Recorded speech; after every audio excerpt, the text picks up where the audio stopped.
Welcome back, everybody, to another episode of Life from the Inside Out with Kris. Before we begin with Kris's unparalleled metaphysical content, I know that many of you watching have felt a sense of being ungrounded, unhinged, or out of balance in these times. I know, I felt this way too. Kris's teachings have similarities to popular ideas such as the law of attraction and the secret. The difference is that Kris's knowledge goes even deeper into reality creation and helps resolve many of the problems identified with the law of attraction. The information he shares helps restore grounding and that sense of balance that many of us have lost in these times. If you're ready for the law of attraction and secret 2.0 and want to be a part of this fantastic community, then hit that like button, subscribe, drop a comment below, and press the bell icon so that you get notified when Kris releases cool, new metaphysical content. Kris also offers life-changing online seminars, private sessions, and mentoring sessions, which are all linked in the description below. Glad you're here with us, and let's jump into it. And welcome back, everybody, to another episode of Life from the Inside Out with Kris. And last time we had a really exciting talk. We talked about different masks that we can put on that are keeping ourselves from realizing our true identity and true self, and how these are tied to beliefs. And Kris offered a little bit about how to remove these masks, as well as some about the AAA process. And perhaps we will build on that.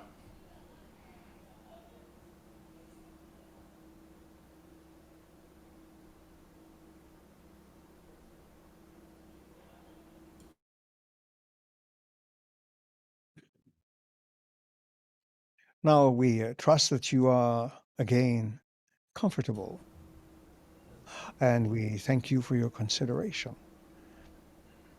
And yes, the wearing of the masks is an interesting social construct. Just because you wear a mask does not make you Zorro. So it is important to recognize some of the things that go behind that kind of behavior. And as we suggested, it really ties into the need to be validated as a person, as a being, first and foremost. If I behave this way, if I think this way, if I talk this way, if I do this thing, then I will fit in, I will be part of the social structure. And that is part of the problem. The social structure more or less demands that you conform in this and that fashion at the expense of your originality, at the expense of your creativity, at the expense of your originality, authenticity. You must, to one degree or another, dumb all of these down to an acceptable level. And you see this phenomenon in many schools, even. Do not wear those kinds of clothes. Do not talk like that. Do not do this or that because the other students will become jealous. Do not make them think you are better than them. It has nothing to do with that. It simply means shut up and fit in.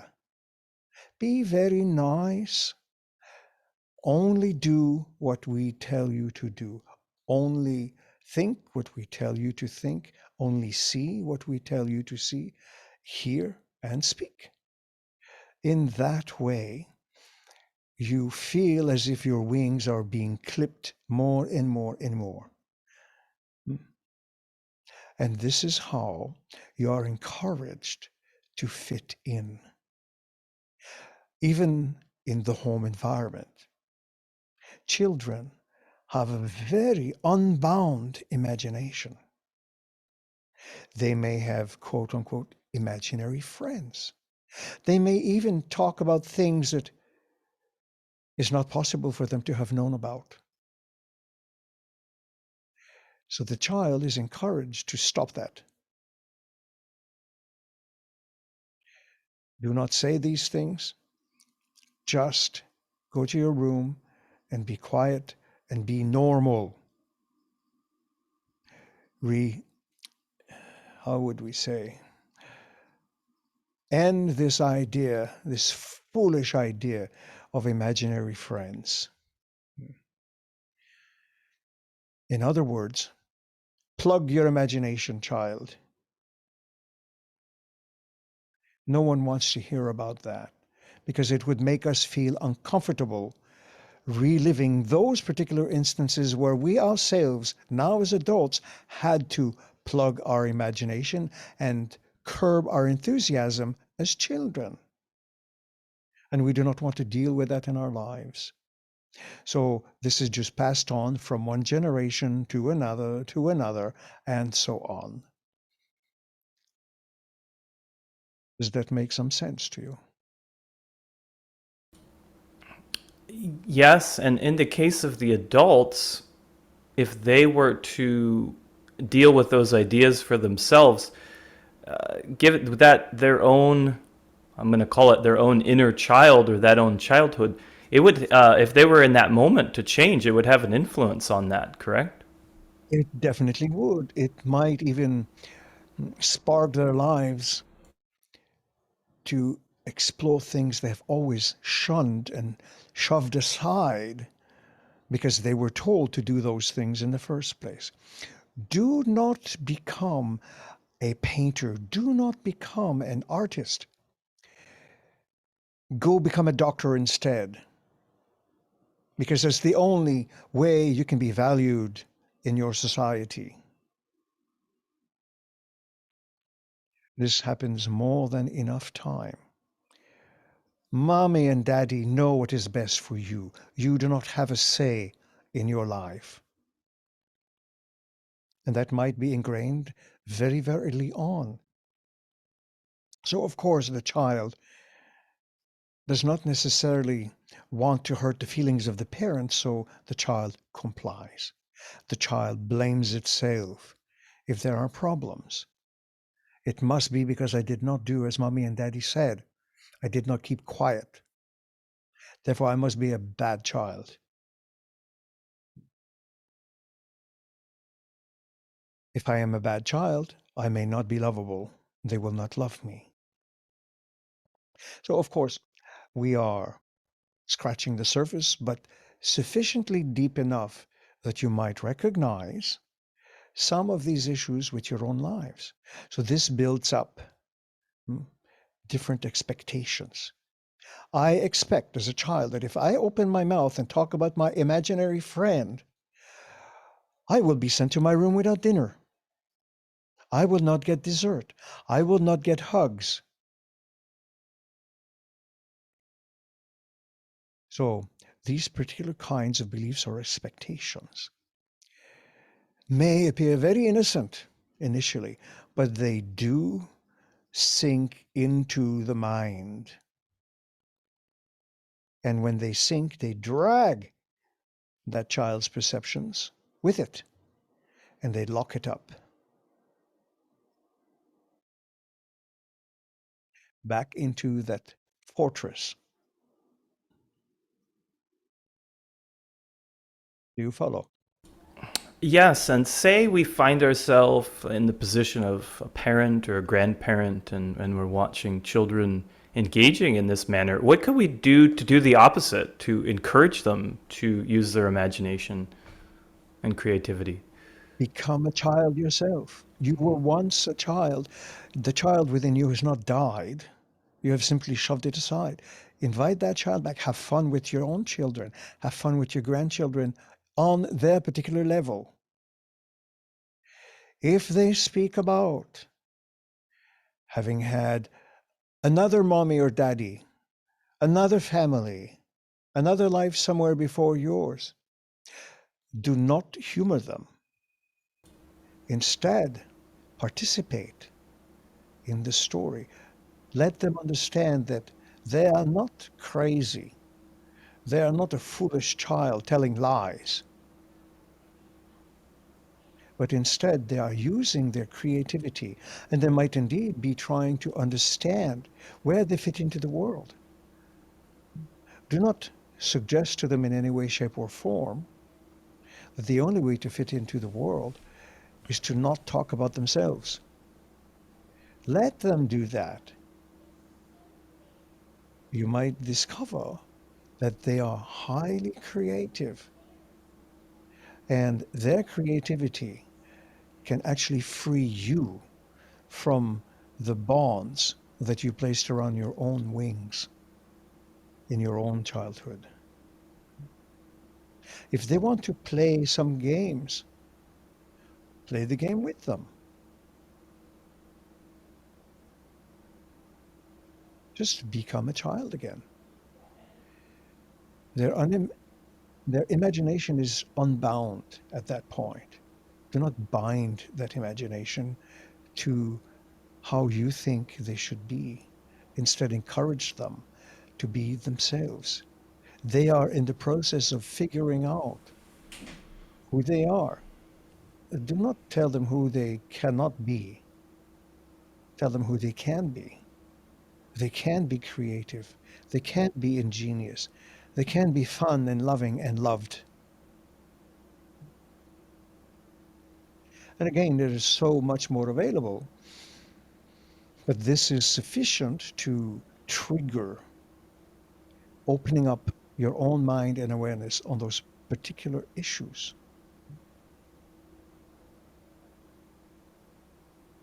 Does that make some sense to you?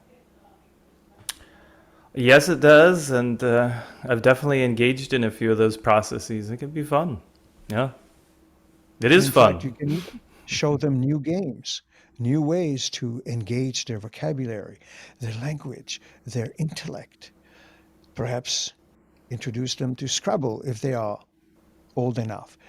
Different ways to kick in their intelligence, even their higher intelligence, which is tied to their creativity. Do not construct an automaton or a robot. Instead, help construct an individual. There's a big, big difference. Creating someone that only fits into the norms, you might as well clip the bird's wings. But if you let the bird fly, then you unleash joy not only into their lives, not only into your lives, but into the world.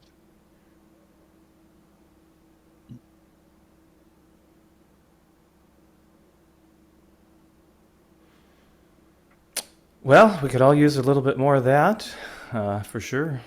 Indeed. In a world that has apparently gone bananas, you need some new creativity.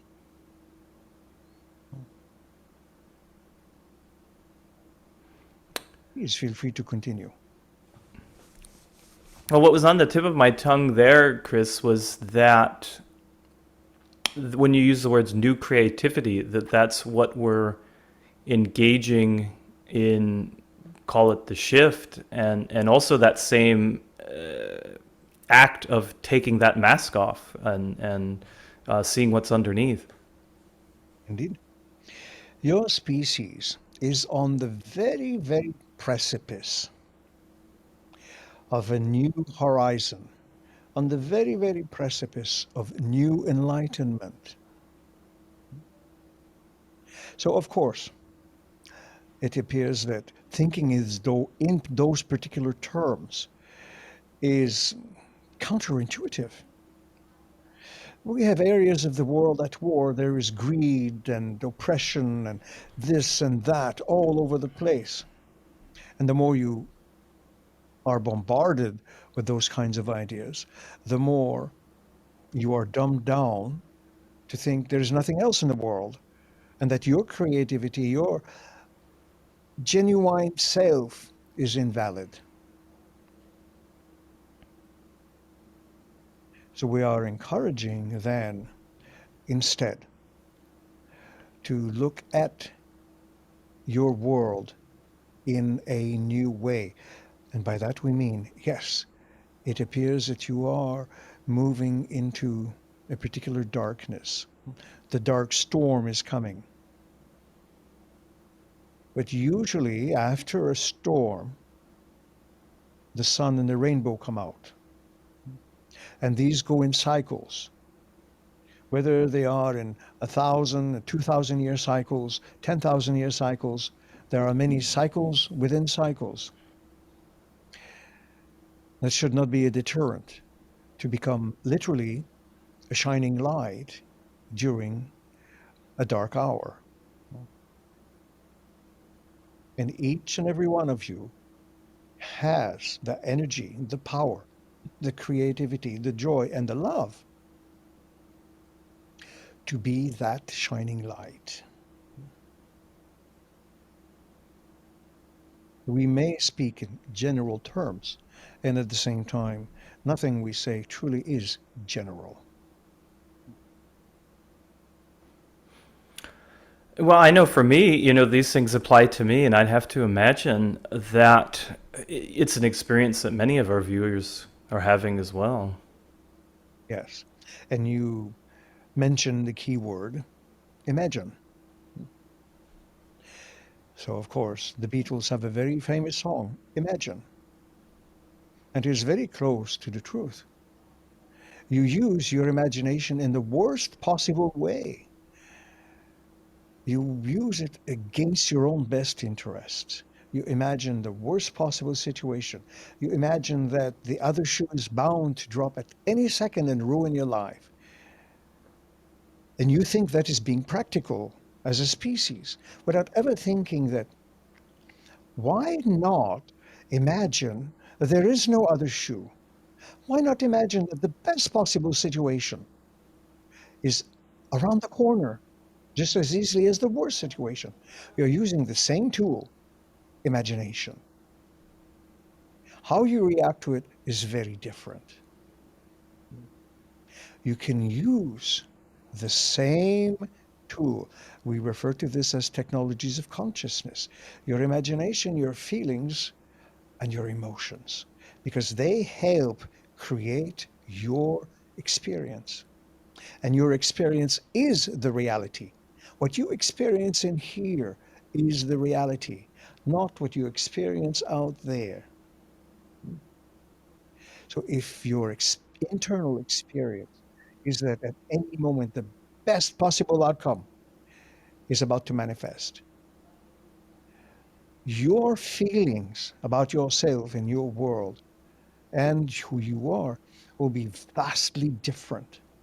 And now who can refuse a triple dog dare? So we triple dog dare anyone to actually play with that concept and see what happens in your life.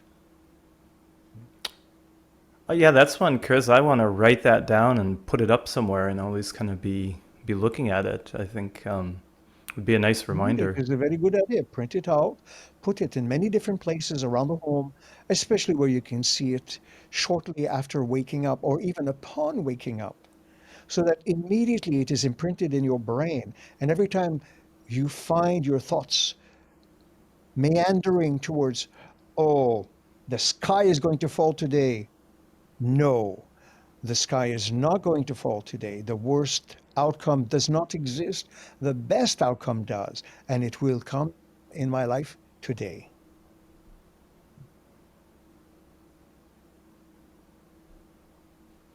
That is a great challenge.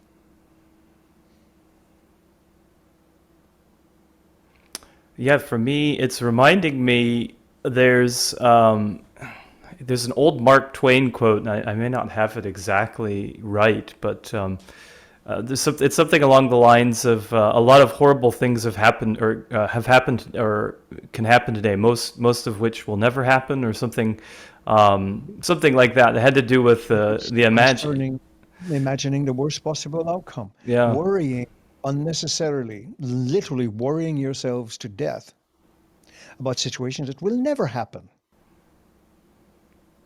So why waste all that time and energy? Instead, imagine the best possible outcome. The best things will come to you today, and look for them, even in the smallest little thing, whether it is a flower, a beautiful bird, a child smiling, regardless of the issue, flip your own frame of mind on it.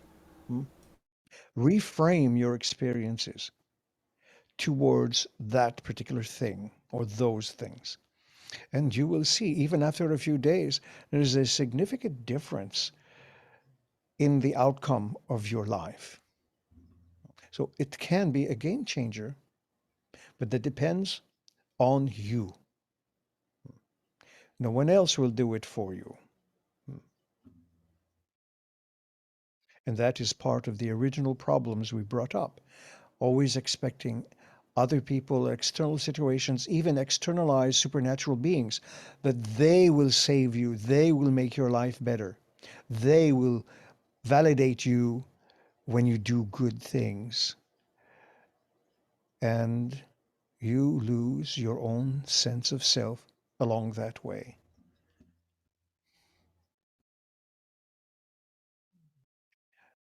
It is perhaps a strong analogy, but the same thing occurs with an addict, alcohol or otherwise.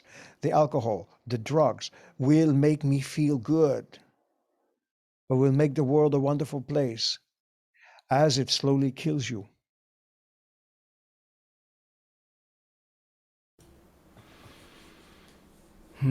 Yeah, I mean, I've seen that in many times, and maybe a little bit of an extreme example, but yeah, it fits. Indeed. Now then, might we return Joseph to you? Yeah, absolutely. Thanks, Kris. Wonderful episode. Indeed. And do keep in mind that you do not have to settle for the norm, be abnormal in that way, be extraordinary, even in the smallest sense possible. As Nike says, just do it.